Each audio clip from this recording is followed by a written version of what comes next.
we didn't really love this narrative about how AI is going to steal your job. We thought that it was kind of scary and unhelpful to the average worker. Welcome to the HR Dialogues, where we learn from people practitioners as they navigate the emerging world of work. Today, I'm joined by Eryn Peters, who is the co-founder of the AI Maturity Index, as well as a Future of Work evangelist. Thank you so much for having me. I'm so happy to be here.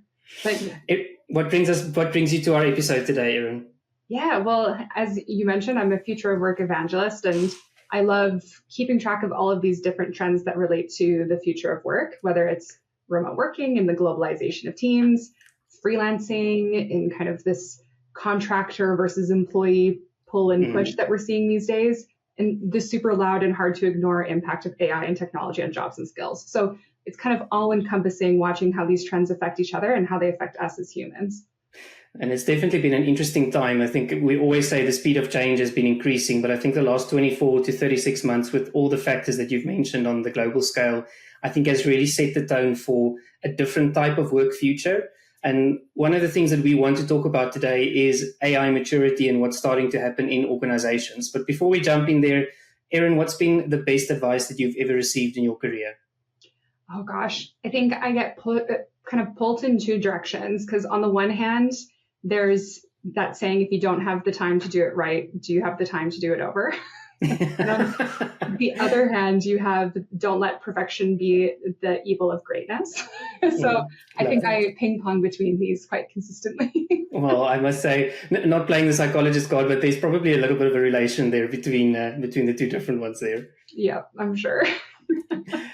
Eryn, we want to talk about the AI Maturity Index that you are the co-founder of. If let's start off with, what is the AI Maturity Index and why did you see a need to develop it? It started because my co-founder and I, Ivo Shapar, we've both been in the space for quite some time, and we both write about it a lot. And we didn't really love this narrative about how AI is going to steal your job. We thought that it was kind of scary and unhelpful to the average worker. So we wanted to see, how are people actually using AI? Because a lot of that fear, I think, comes from people thinking that they will be automated out of their job, whereas what we were seeing is most people were augmenting what they were already doing. So we wanted to just get the other side of that story and tell the narrative. And we wanted kind of the scalability of a survey, but the exploratory nature of an interview. So we built our own AI research agent to help us with this. And now we've collected over 300,000 data points on all different types of ways that knowledge workers are using and leveraging AI. So we do assessments for individuals, organizations, but also just looking at the general public and how that's evolved over the last year has been really exciting for us.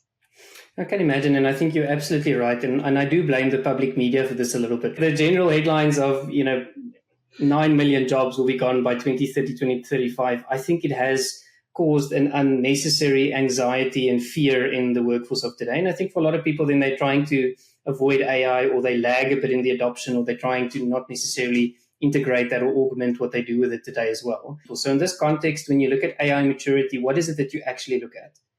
Yeah, it's a great question, because the easiest way to clarify is to tell you almost what we're not, which is we are not a skill assessment. We're not going to tell you, like, are you good or bad at AI? Because that's so relative, right? There are different times to use AI. There are different times not to. And how you use it is quite different. So what we're trying to measure is a fully well-rounded take and holistic view of how people are interacting with AI in general, and how mature are those views. We evaluate both positive and negative experiences because most people have both, to be honest. And also things like ethics and kind of the awareness around this as well. And do people really understand how these things work, and use that information to guide whether or not they're using AI to its full potential? Because someone might go, hey, I want to use it, but I don't actually trust the way the data is being trained, Yep. Yeah. No, I love that. And I think for me, because I, get a lot of questions around three things. The first one is people ask, what are the use cases in AI? And then usually I'm like, why are we talking use cases? Why couldn't we just talk first around what the value is that you want to utilize it for? Right. I think the second thing that I hear quite a lot, what are the tools that we need to use? So people almost automatically default into the tool landscape. And then to your point, the third one is a little bit more related towards the skills. Where do I use it in our context, in the employee life cycle, etc. So what has been surprising for you in these conversations? I think it's natural for people to want that tool and use case, because I think it actually stems more from how we're trying to find these solutions currently. Because one of the problems that we were trying to solve is there's not a lot of relevant recommendations for people on where to start. And so if I am a marketer, it's not helpful for me to look at tools and use cases for software developers. And if I search AI tools for marketers, sure, it might give me 50,000 tools, but which one is going to be good for me? So I think what we're looking at are kind of some of those problems that are being solved, some of those barriers of where people don't want to use it. But admittedly, we are giving a lot of tools and use case comparison, because this is what people can actually determine and how they can express how they're using it currently. Something that I've seen with a lot of organizations already, I ask them, they come to us and they say, we want to do an AI strategy. I'm like, why are you doing an AI strategy? Where's your business strategy? And then I'm sure AI has to be a component of that, but there's still this bigger context almost that I think we sometimes miss. Eryn, talk to us a little bit about what are some of the interesting insights that you've gathered out of the research, or things that surprised you when looking at the data, either at individual or at organizational level? Yeah, absolutely. I mean, there's some earlier ones and then some more trends that came out after. So when we were still doing the research phase, we did ask some optional demographic questions. And I would have thought age would have been a big factor in how mature different groups are in segmenting across ages. And honestly, it wasn't really. So we had people who were very mature and people who are very much laggards in all different age groups. And there was not a ton of correlation there. We've since dismissed the age, and it's definitely been more optional and at the very end, so we don't have as much data there. But I will say that it's still kind of holding true. But one of the more recent ones that I've been really interested in exploring more is the geographical differences. And I think this has to do with culture and mindset around technology in general. Yeah. So if I look at level of experimentation versus psychological impact across different regions, it shows us some interesting things. So North America is experimenting a lot, and their psychological impact is kind of middle of the road, not super positive, not super negative. And it's very similar if I look at Europe as a whole for that, to be honest. But if I pull DACH region out of there, it's some of the lowest experimentation and usage that we're seeing, and it's extremely negative psychological impact. And if I think about it, I spent a year and a half in Berlin. Different parts of Germany is still very much a cash-based society because of things like data privacy and concerns around that. Yeah. So the culture and perception locally is, we don't want to touch this, governance first, experimentation later. Whereas when we look at different markets like the US, oftentimes they're like, innovate now, govern maybe later. And not to make it too political, but that's kind of a trend that we've seen for other things like GDPR and this as well, right? Is that started in Europe, where people were a bit more conservative about privacy and rights, and then it started trickling into other regions and other areas. So that's been interesting to see how it plays out globally anyways. And I think two things that really stand out for me there. We also ran a study on digital agility, and the same thing, we found age is not a predictor of your proficiency in digital agility. It was much more related to your willingness to experiment, your openness to learning, and your ability to problem solve. It was almost those three things were bigger indicators for us in terms of whether you would be able to adopt at that point in time. It wasn't necessarily AI-based, but digital tool sets in general. Yeah. And I think the point that you make around culture makes absolute sense. And I think it becomes interesting when we start thinking about multinational organizations that actually stretch across all these different parameters, because there seems to be an impression that I get that we kind of go with where the biggest voices are, and we kind of default to the lowest common denominator in terms of the risk that we are willing to take as part of that. And it's interesting because we find, and we work with a lot of global clients, which I'm sure you do as well, you find almost this two-speed system that they sometimes have. You've got one part of the room saying, faster, faster, faster, what is it that we need to do? And the other part is just saying, hang on, we are not going to go there. And it almost, they get stuck in limbo a little bit. Yeah, and I think this is a really interesting implementation balance to strike, is you have to look at almost like a matrix of two different factors. One is it a top-down initiative or is it bottoms up? Yeah. And the other is it a very high control or a very low control environment? Because if you have a top-down directive and an extremely high control environment, I mean, when was the last time your boss knew what tools you needed to do your job? So the chances are the 3 approved tools might not really be hitting the mark for what you need to do to get it done. But at the same time, if it's extremely high control, most people are just going to go onto their phone, go on ChatGPT anyways. And now you have shadow AI, which is a huge issue.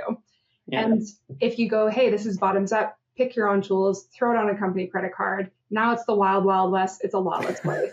And so how do we have this balance of, having some governance and control, but also maintaining that kind of agility that you're mentioning as being so critical to the success of these projects? So some of the solutions we've seen are things like approved app marketplaces. I can raise my hand and say, I need this tool. Can you go through the proper process for it? But it is definitely a balancing act, and there are no one size fits all solutions, especially for global organizations who have different risk appetites. Mm-hmm. And I think that's such an important point, right? I think there is going to be a best fit type of scenario for organizations, especially around the fact that the work that you do is different, the context within which you do it is different, and your workforce is different. I've been in organizations where digital adoption just really runs because it's the culture of the business, and I've been in organizations where it really, really lags because we are hierarchical in nature. We live and die by processes, controls, etc. And neither is right or wrong, but I think your adoption challenges will be very, very different from an AI point of view.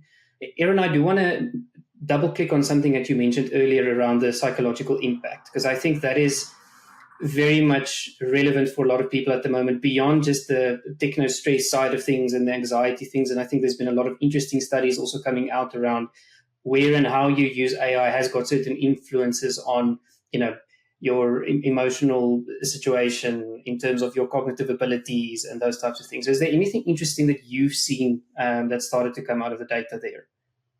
I think especially the intersection of psychological impact and organizational culture has been interesting. And it could be something where someone is quite technologically confident in their own personal life. But one of the things we also ask is like, who's making decisions around AI, and what are some of your barriers? So we do understand if it's a company that's going, hey, maybe they just told you that using AI is cheating for the last 6 months to 12 months. And now they're saying, use it as much as you can. That's a very mixed message, right? Of course. Or if they're saying, hey, we're going to make a bunch of layoffs and you need to do more with less. Are you really going to want to start using that AI tool if it means that potentially your job is going to be eliminated now as well? So I think having to look at where those fears are based and where that control is based is definitely going to impact your psychological well-being, right? Of, by using this, is it going to harm me later? Is it my choice or is it forced upon me? So I think psychological impact is very different in a personal AI environment versus a work AI environment as well. Yeah, no, I agree. I think on the one side, we definitely get the extent of use. Where do you use it? How often do you use it in your personal life piece? And I think there's a multitude of research also around the distraction era, and we don't pay attention to certain things, and living in the digital world and your disconnect from reality there.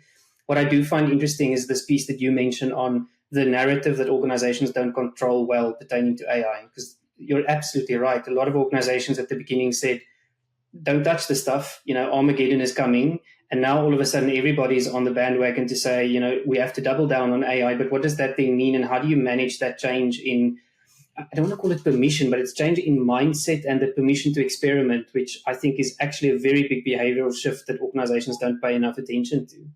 Yeah. And I think it's really forcing different roles within an organization to change, because I think you're very right to call out earlier of people saying we need an AI strategy. And it's very silly to silo this all into one area of saying it's just AI. Like the same way that I fundamentally believe that every company now is either a tech company or a tech-enabled company, I'm going to argue that this is the future for AI. You will either be an AI-powered or AI-enabled type of a company in general. And so how can you possibly have a tool that's going to touch every part of your business, belong to one person, like a change manager or transformation specialist or your chief AI officer? And also, how can you have this all kind of live within that AI area? But we're starting to see shifts even in things like technology organizations. So traditionally for tech leaders and product managers, the project was done when you shipped the last Jira ticket. I walk away. Of course. I did my job. Adoption's up to you. Yeah. And now they're getting measured on how much are people actually using this? How successful was it? What was the ROI of this implementation and so forth? And so change and adoption is part of everybody's job description now, which is kind of the way to go when you're talking about making organizational and cultural changes. It has to be permeated within the organization and with champions. But I think it is going to start slowly going, like the days of the third-party change manager are kind of over. And change management is now part of all of our job descriptions. Yeah, and I mean, that's such good news, right? So, I mean, I've been in that role of the change manager trying to drive adoption of new technologies. And you feel like a PR agent running around trying to sell something that maybe people did not want. Two, let's be honest, the first iterations never really work as advertised. And then three, you become the face of something that, to be honest, you might not even believe in yourself. And I love this idea that you mentioned also around that if we are going to build AI fluency as a general skill set in the workforce, it will come from everywhere in the organization. And your earlier point, it doesn't mean it's the wild, wild west, but it does mean that there's guardrails and guidelines that we put in place. But then the utilization of these tool sets also becomes everybody's responsibility to leverage the value. It's not a CTO sitting somewhere or a CIO sitting somewhere and saying, oh, nobody's utilizing employee self-service. Why is that the case? I want to bring it slightly closer, Eryn, to the HR world. And I'd love to get your view on what is the role of HR in the AI era, if I can call it that. Yeah, I think I have a lot of different opinions on this because I also think that HR can be encompassing of so many important roles within an organization. Yeah. So when we look at things like learning and development, obviously with things like the EU AI Act, then it's mandatory. So your job to make sure everyone is feeling at least some level of literacy. Yeah. When we look at things like governance, HR also is closely tied with legal in many instances. So how do we have those kind of safeguards in place while maintaining almost that human-wrapped or human-centric AI element of it? So are you representing the humans in the human AI collaboration kind of thing? Yeah. And I would say one thing that I don't necessarily want to see continue is leveraging a lot of AI when it comes to hiring and potentially barriers to opportunity for people. And so I can give you an example from the Workday report that came out last year. The new one I think is coming out in a few weeks, comes out September every year. But they were saying, hey, is the job market recovering? And we saw job postings up by 9% and signed job offers up by 9%. So the roles that are getting posted are getting filled. But at the same time, they saw applications were up 30% year over year. And hiring by referrals was also up 30% year over year, which to me goes, we have more people using AI to apply to jobs than ever before. Yep. We, in that same report, saw that HR and recruitment functions are using AI for more first touch response, either to internal staff or external applicants than ever before. Yep. And we're still not able to get to the right solutions and find the right people. So we're going, hey, Dieter, do you have a friend in marketing?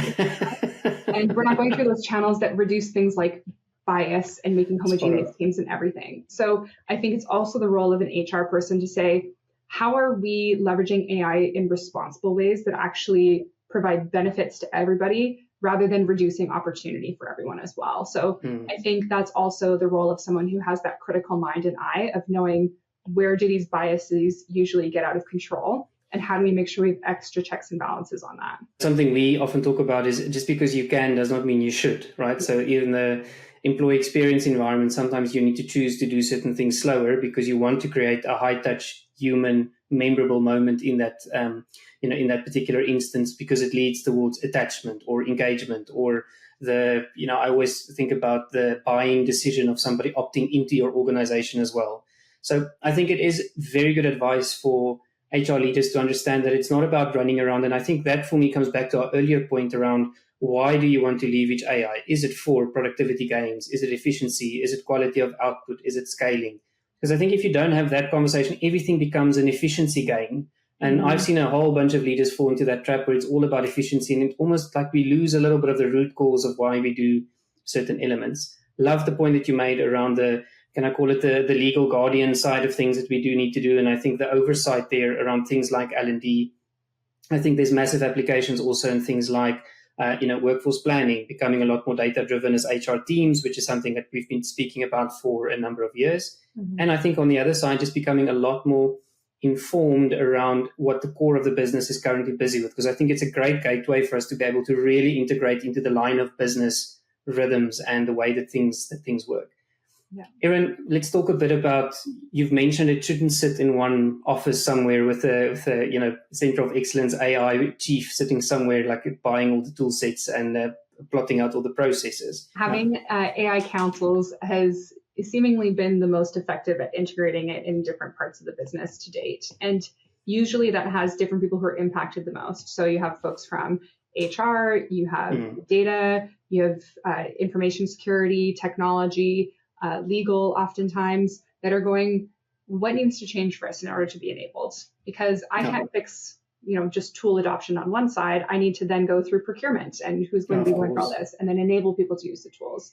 So having a coordinated effort with specific milestones is probably one of the most important things so that you can all make those quick decisions together, because everyone's going to have to concede certain areas in the pace that we're looking at with AI. Because again, if you do not move quickly, your teams are going to use the tools, whatever they need, however they need anyways. So how are you doing this balance of practicality, implementation, and usage, and like risk balance? So if you have all the right people in the room to make these decisions at once, you're going to see progress a lot faster when it comes to integration throughout the organization.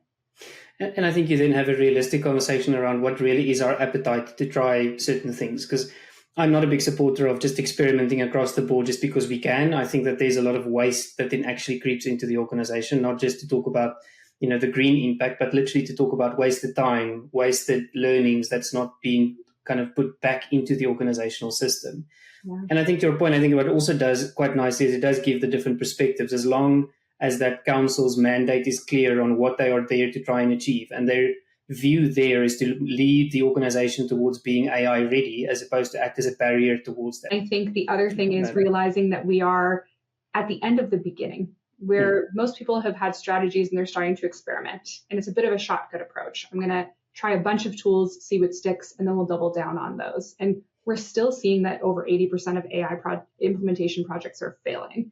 And so if you go, okay, what is our appetite for gray work, which is all of the implementation of the wrong tools, trying new processes, upskilling people for stuff we might not use, and also being more realistic to what are the actual productivity gains, because we're seeing more research, not necessarily from ours, come out now where people are claiming that they are more productive, but when they're actually measured on their productivity, they're much less productive. So we're actually overestimating the amount of productivity gains that we have from using AI, which means you need to measure not just qualitatively, but truly quantitatively. And most companies are not even measuring usage, let alone productivity gains, let alone the more mature levels of, innovation metrics, value-driven metrics, risk reduction metrics, not just the productivity and cost savings, which are kind of like early beginner of the road in terms of productivity measurement, or AI measurement rather. I think on the one side, it gives a little bit of context to the fact that, and again, we go back to public media. You and I should do an episode on like how the public media is informing narratives and perceptions. I think we sometimes get this impression that everybody is ahead, of everybody else, because they're sharing just what they did yesterday and the impact, and exactly to your point, overestimating sometimes the value and the productivity metrics that they get out of it. And I think it helps to put it into the context. And I love your comment that you said, we're kind of at the end of the beginning. We are still pretty early stage. And I think the really interesting things is still going to come.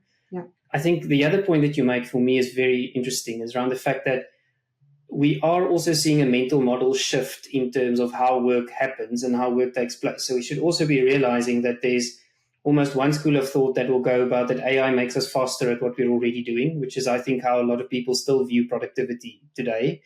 And on the other side, I think that it will disrupt certain things that we can now do in a different way that we've never been able to before.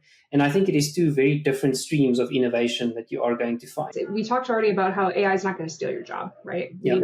Not right now anyways, not for most of us. And but the other saying that you hear popularized is AI won't steal your job, but someone who can use it better than you will.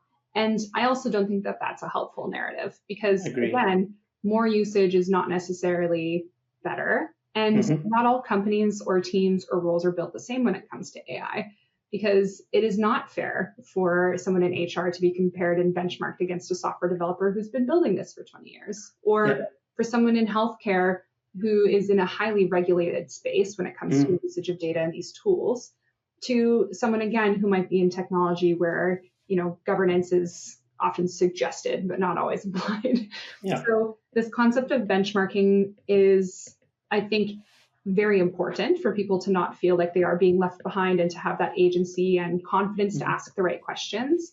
But the importance of segmentation and cohorting to relevant peers is now more important than ever to create that psychological safety to ask those questions that you mentioned. Because again, I'm probably more technical than I was a while ago, but I'm still not the technical co-founder of our company. And sometimes there are silly questions. But the other thing too is I can ask Claude now first before I raise my hand and ask other people, which is also helpful. Exactly right. You have more access to information than ever before. And we are in a place where you don't even have to go and find it yourself. You can literally get served up to you if you know what the right prompt and the right question is. What I love about what you're also saying is this idea around the fact that I still think, and call it just for lack of a better word, functional knowledge is still extremely, extremely important. And I see a lot of these articles also come out to say, do we still need HR? HR won't exist in future. I would really like to challenge that, because there's so much inherent knowledge that you require to still be able to utilize, the benefits that AI can provide. And I think people underestimate that. I will say that we're entering the era of the polymath, not the generalist. And there's a big difference is a generalist knows a little bit about everything. And that person is, probably going to use AI quite proficiency to ask about a number of different topics and leverage them. But a polymath has true depth in a number of different areas. It might be HR, but what is that also sub-function of HR, right? Or kind of other specialty that you have, or maybe industry knowledge. And this is critical when it comes to AI, because how are you going to accurately evaluate the outputs? This is where evals come in. Because if I don't have enough context and experience with what I'm asking it, how could you possibly know that it's the right answer? I look at AI videos, a lot of them look quite real. I look at a lot of the outputs and it has cited sources. Even if those links don't work, they look quite real.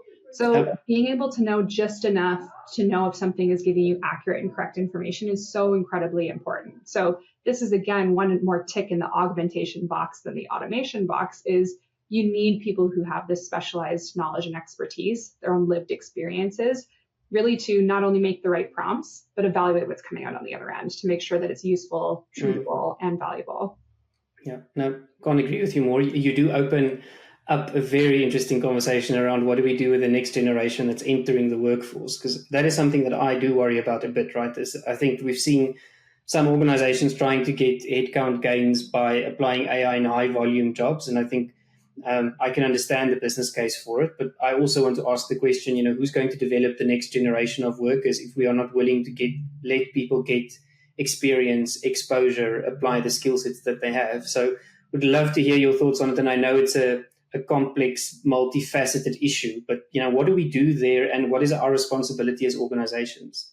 Yeah, I have kind of like two camps around this. One is the two sides of the same coin. People go, what happened to junior roles? Because now you don't need them. AI can do it.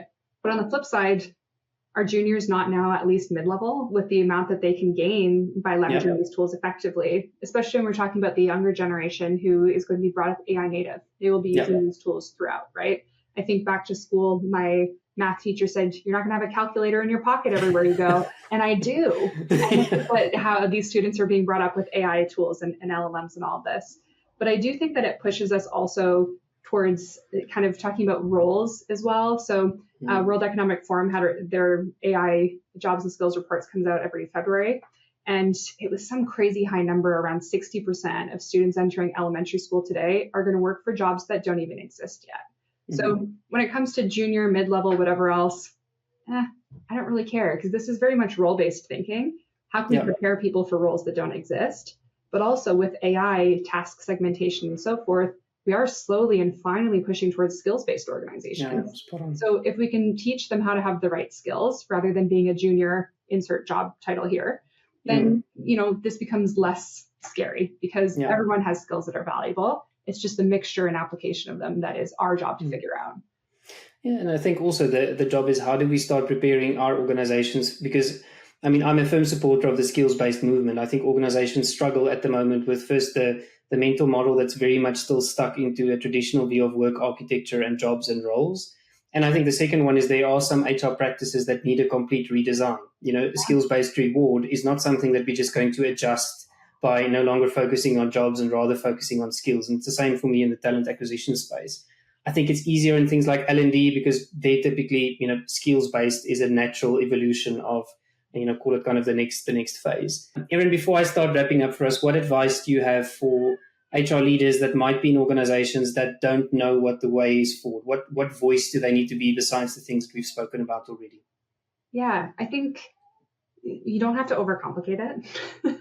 Just like remain inherently human, right? And try to think about what problems is it solving for actual people and what is their life going to be. Sure, it can be productivity gains, but is something just as valuable if it reduces stress for someone's workload or their life or anything else? So I think, how can we have humans involved in this collaboration rather than feeling like it's a push and a pull? So no major advice other than if you need a sticky note on your desk to say, oh, I solved this problem, and another one that says, should humans do this instead? Then I think that's it. I love it. A very non-tech, very practical word of advice and implementation. And I think it's such a good reminder of the culture, and that this is actually a human movement much more than it is a technology movement, even though it is AI driven at its core. Eryn, a couple of things that really stood out for me. I think the great work that you're doing around maturity and helping organizations understand what does the road look like going forward. I think putting things into context around when we think about things like demographics and age and adoption and what are the real barriers towards adoption with regards to AI. I think very interesting that we spoke about organizational culture and how organizational culture and global geographical culture also plays a massive role in terms of the approach and the openness towards the adoption of AI. Spoke about AI fluency and what does that mean in the skill sets really required when we start thinking about what does true AI adoption look like. And I think a very reasonable view also around experimentation, but experiment in a particular context with councils and things that does provide guardrails and oversight, but allows the experimentation to happen both bottom up and top down as well. So Eryn, a lot for us to think about, and thank you so much for sharing your thoughts and your views. Where can people follow you and where can they get hold of you to also find out more about what you're doing? Absolutely. I'm chronically online, so find me on LinkedIn. And we post lots of updates on our company page as well for the AI Maturity Index. And we'll be starting a new newsletter and blog as well, sharing a lot of these insights on an ongoing basis if people are interested. Absolutely fantastic. Eryn, thank you so much. And to everybody dialing in today, thank you so much for joining us on the HR Dialogues, and we will see you in the next episode. Bye-bye.